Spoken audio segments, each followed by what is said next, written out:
The top U.S. diplomat Antony Blinken went to Poland after a visit to Kiev. In Warsaw, he held talks with Prime Minister Donald Tusk, President Andrzej Duda and Polish Foreign Minister Radosław Sikorski. In particular, they discussed deepening Washington's defense cooperation with Warsaw and support for Ukraine.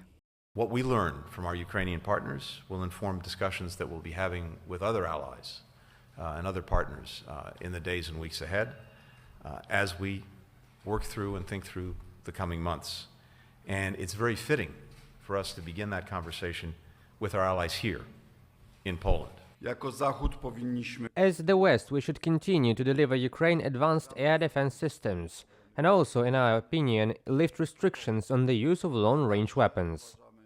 The issue gained urgency after the United States confirmed that Iran had successfully delivered ballistic missiles to Russia. Politico reported, citing senior U.S. officials, that the White House is prepared to ease some restrictions on the use of long-range weapons provided to Ukraine. Details have not yet been specified.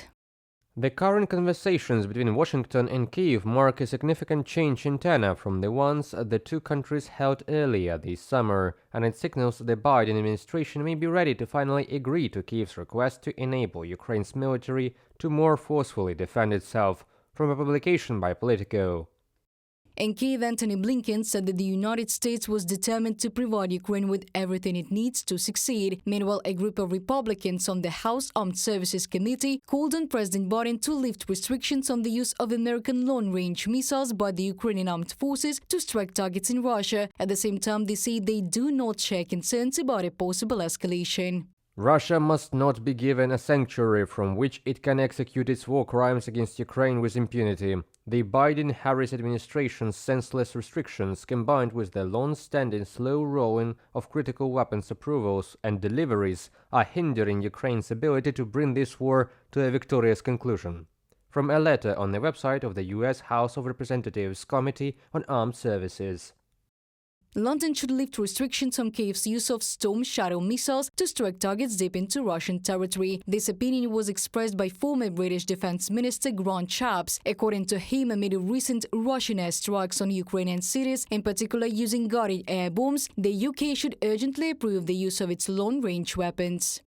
UK must issue a straightforward warning to Putin.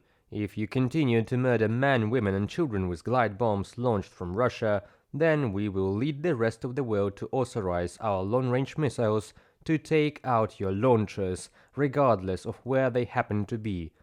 Grant Shapps, Defense Secretary of the United Kingdom in 2023 and 2024, in a comment to the Sunday Times.